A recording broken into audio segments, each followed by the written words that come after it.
Good morning students. हमारा next topic है divisional organisation structure. अब इसमें क्या है कि डिविजनल ऑर्गेनाइजेशन स्ट्रक्चर में हम क्या करेंगे, जो पूरा एंटरप्राइज होगा हमारा उसको जो डिवीजन में अलग अलग डिवाइड कर देंगे।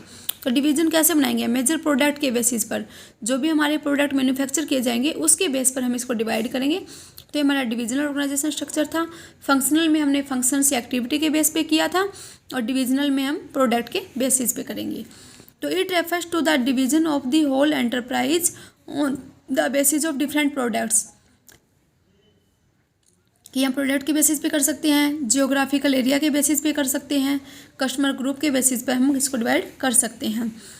तो देखो हम कैसे कर सकते हैं। मान लो आपके कोई भी कंपनी है वो 2 प्रोडक्ट मैन्युफैक्चर कर रही है, तो एक मेटल का हो सकता है, एक आपका प्लास्टिक का हो सकता है। तो पहले हमने प्रोडक्ट के बेसिस पे इसको अलग अलग आइडेंटिफाई किया, ठीक है। फिर हर एक के लिए हमने अलग purchase department, sales department, marketing department ये क्रिएट करेंगे।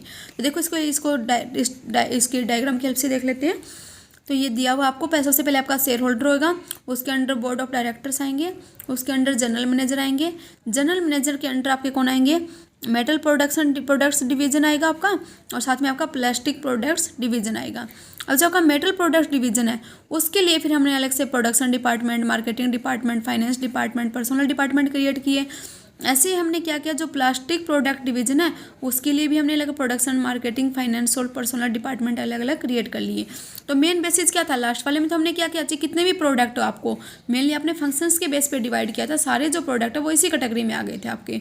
अब हमने पहले प्रोडक्ट को आइडेंटिफाई किया, प्रोडक्ट के अकॉर्डिंग हमने डिवीजन किया और उसके अकॉर्डिंग फिर हमने अलग अलग इनके डिपार्टमेंट्स एस्टेब्लिश किए हैं। आपके देखो एडवांटेजेस क्या आएंगे डिविजनल ऑर्गेनाइजेशन के। फर्स्ट ऑफ ऑल क्या कि डेवलपमेंट ऑफ डिविजनल हेड।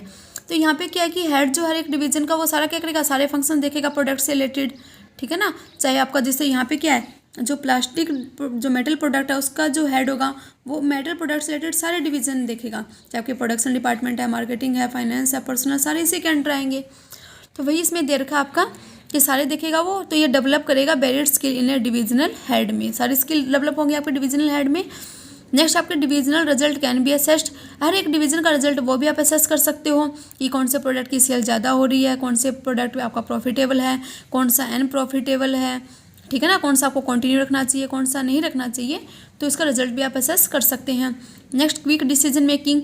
अब यहाँ पे क्या है कि हर एक डिवीजन का आपका इंडिपेंडेंट है वो अपने आप में, तो डिविजनल मैनेजर जो है वो क्या सारे डिसीजन उसी को डिवीजन को लेने हैं, तो वो इंडिपेंडेंट है, किसी और डिवीजन से कोई लिंक नहीं है इसका, तो डिसीजन आपके क्या लिए जाएंगे, जल्दी लिए जाएंगे।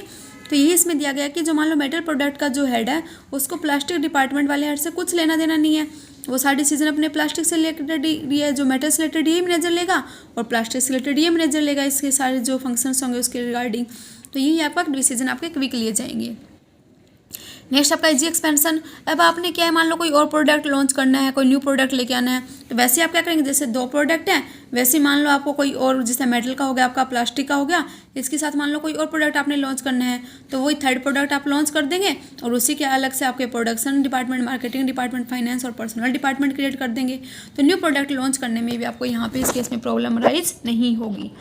नेक्स्ट हमारा क्या है कि लिमिटेशंस क्या है या डिसएडवांटेजेस क्या क्या है हमारे डिविजनल ऑर्गेनाइजेशन के। तो यहाँ पे देखो क्या क्या डिसएडवांटेज हो सकते हैं। फर्स्ट ऑफ ऑल क्या है कि कन्फ्लिक्ट बिटवीन डिविजनल हेड्स।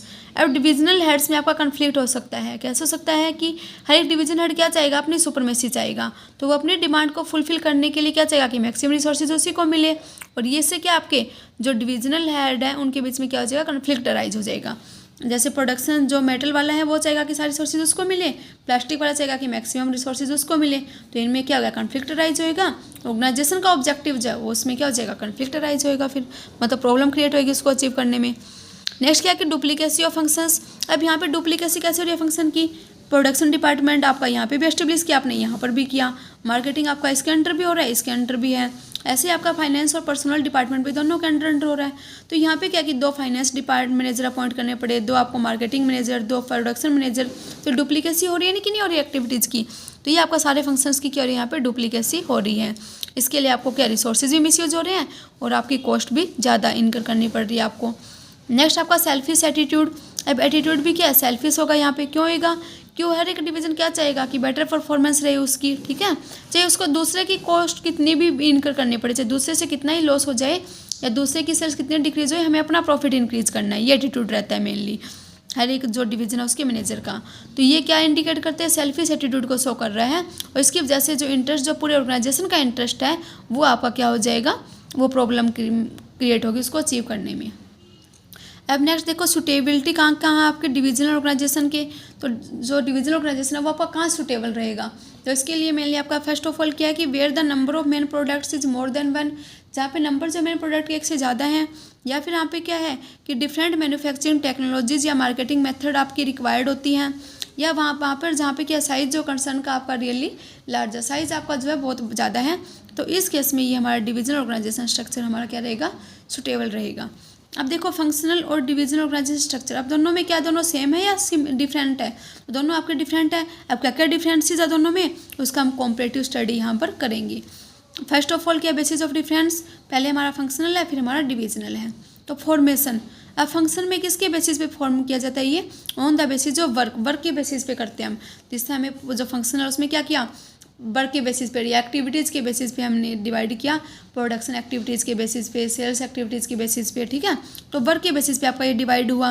लेकिन जो डिविजनल वाला है वो किसके बेसिस पे, on the basis of product. इसमें हमने 2 प्रोडक्ट्स डिवाइड किए, पहले कौन कौन से थे आपके, मेटल प्रोडक्ट, और आपका दूसरा कौन सा था, प्लास्टिक वाला, और उसके बेसिस पे फिर आपका अलग अलग फर्दर डिपार्टमेंट्स एस्टेब्लिश हुए हैं।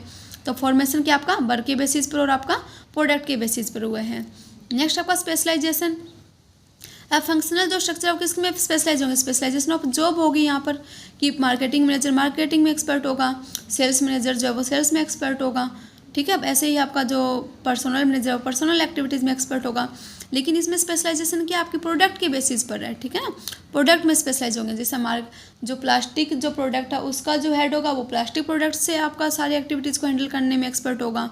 इससे मेटल वाला आपका क्या है, जो मैनेजर होगा वो मेटल प्रोडक्ट से रिलेटेड सारी एक्टिविटीज़ हैंडल करने में एक्सपर्ट होगा। नेक्स्ट आपकी रिस्पॉन्सिबिलिटी, अब किसकी क्या रिस्पॉन्सिबिलिटी होगी, तो इट इज़ द कम्बरसम, यहाँ पे क्या डिफिकल्ट होगा सर्टेन करना डिपार्टमेंट रिस्पॉन्सिबिलिटीज़, ठीक है। यहाँ पे कम्बरसम मतलब ये क्या डिफिकल्ट होगा, तो क्यों होगा, क्योंकि no department will tell accountability for adverse result. अगर मान लो टोटल जो आपने क्या किया फंक्शंस के बेस पे डिवाइड कर दिया, एक ही प्रोडक्ट है मान लो आपका, और वो मान लो आपका सिंपल एक प्रोडक्ट है, उसके अपने प्रोडक्शन डिपार्टमेंट सेल्स डिपार्टमेंट अलग अलग कर दिए। आपको ऑर्गेनाइजेशन का ऑब्जेक्टिव था कि सेल्स आपको 1 करोड़ रुपीज़ की करनी है, अब वो सेल्स आपकी अचीव नहीं हुई, तो इस केस में क्या है कि एक जो मैनेजर है वो दूसरे मैनेजर को अकाउंटेबल या रिस्पॉन्सिबल ठहराएगा। कैसे, जो प्रोडक्शन डिपार्टमेंट का मैनेजर वो क्या कहेगा कि परचेज डिपार्टमेंट ने हमें टाइमली परचेज करके नहीं दिया, या फिर सेल्स डिपार्टमेंट क्या कहेगा कि प्रोडक्शन डिपार्टमेंट ने टाइमली प्रोड्यूस नहीं किया, ठीक है। और फाइनेंस जो सेल्स डिपार्टमेंट क्या कहेगा, यही कहेगा ना। और फाइनेंस डिपार्टमेंट क्या कहेगा, जो परचेज डिपार्टमेंट है वो क्या कहेगा कि फाइनेंस डिपार्टमेंट ने टाइम में हमें फाइनेंस प्रोवाइड नहीं किया, इस वजह से हम परचेज नहीं कर पाए। तो इसी तरह से आपका क्या है कि रिस्पॉन्सिबिलिटी राइज करने में यहाँ पे कम्बरसम डिफिकल्टी रहती है, ठीक है। डिफिकल्टी राइज होगी, कोई भी अपने आप जो है रिस्पॉन्सिबल अपने आप को नहीं बताएगा। और डिविजनल स्ट्रक्चर में क्या है कि यहाँ पे इजी होता है एसर्टेन करना डिविजनल रिस्पॉन्सिबिलिटी, क्योंकि अगर मान लो किसी एक डिवीज़न का प्रॉफिट कम हो रहा है तो आप उसी को मैनेजर को अकाउंटेबल ठहराओगे ना। जैसे आपको प्लास्टिक वाले का ऑब्जेक्टिव अचीव नहीं हुआ तो प्लास्टिक डिपार्टमेंट का जो हेड होगा भाई उसके लिए क्या होगा, अकाउंटेबल होगा, ठीक है। तो जो भी मतलब एडवर्स रिजल्ट है उसके लिए आप उसी को रिस्पॉन्सिबल ठहराएंगे। नेक्स्ट आपका क्या है कि मैनेजरियल डेवलपमेंट कैसे होगा, तो यहाँ पे क्या है कि डिपार्टमेंटल मैनेजर का स्पेशलाइज्ड होगा डूइंग सिर्फ वर्क काइंड ऑफ एक्टिविटी में, सो सिर्फ लिमिटेड डेवलपमेंट होगा यहाँ पर। लेकिन डिविजनल मैनेजर यहाँ पे क्या वर्सेटाइल होगा, वो सारी एक्टिविटीज़ देखेगा। तो यहाँ पे क्या है कि डेवलपमेंट जो है वो आपका ऑल ओवर डेवलपमेंट पॉसिबल होगा। नेक्स्ट क्या है, कॉस्ट क्या होगी, तो यहाँ पे क्या कि कोई डुप्लीकेशन ऑफ जॉब नहीं होगी, ठीक है, इसलिए कॉस्ट आपकी कम रहेगी। यहाँ पे डुप्लीकेशन हो रही है जॉब्स की तो कॉस्ट मेनली आपकी हाई रहेगी। कोऑर्डिनेशन में क्या है कि सारे डिपार्टमेंट्स के हेड है वो वर्क करेंगे कैसे, एज पर डेयर डिस्कशन मतलब अपनी मर्जी से काम करेंगे, अपनी विलिंग के अकॉर्डिंग करेंगे। तो उससे डिफिकल्ट होगा आपका कोऑर्डिनेशन एस्टेब्लिश करना। लेकिन यहाँ पे क्या है कि होल डिवीजन किसके द्वारा हेड किया जाएगा, डिविजनल हेड के द्वारा। तो ये वो क्या कंट्रोल करेगा सारी डिविजनल एक्टिविटीज़ को, इसलिए कोऑर्डिनेशन जो है यहाँ पे क्या होगा, इम्प्लिसिटली एस्टेब्लिश, यहाँ पे कोऑर्डिनेशन आपका इजीली एस्टेब्लिश हो जाएगा, क्योंकि सारे जो है वो एक हेड के अंडर ही काम कर रहे हैं। जिससे जो परचेज डिपार्टमेंट है, सेल्स है, मार्केटिंग है, पर्सोनल है, जो भी है आपका प्लास्टिक वाले सारे प्लास्टिक वाले हेड के अंडर काम करेंगे, ठीक है। तो जैसा वो डायरेक्शन कहेगा उसी के अकॉर्डिंग होएगा, तो इसलिए यहाँ पे कोऑर्डिनेशन आपका इजीली एस्टेब्लिश हो जाएगा। नेक्स्ट हमारा क्या है, सुटेबिलिटी। अब ये कहाँ पर सुटेबल है आपका फंक्शनल वाला, तो where there is only one main product that is sold. अगर सिर्फ आपका एक ही प्रोडक्ट है सेल करने वाला तो हम फंक्शनल को अडॉप्ट करेंगे। अगर हमारे एक से ज़्यादा प्रोडक्ट है सेल करने वाले, ठीक है, तो where there the number of the main product is more than one. अगर एक से ज़्यादा प्रोडक्ट है तो हम किसको सिलेक्ट करेंगे, हम जो हमारा कौन सा डिविजनल ऑर्गेनाइजेशन स्ट्रक्चर है उसको सिलेक्ट करेंगे। तो आज हमने क्या क्या पढ़ा, जो डिविजनल ऑर्गेनाइजेशन स्ट्रक्चर है वो पढ़ा, और फंक्शनल और डिविजनल के बीच में क्या क्या डिफरेंस है वो हमने इस वीडियो की हेल्प से वो कंप्लीट किया। नेक्स्ट हमारा नेक्स्ट वीडियो।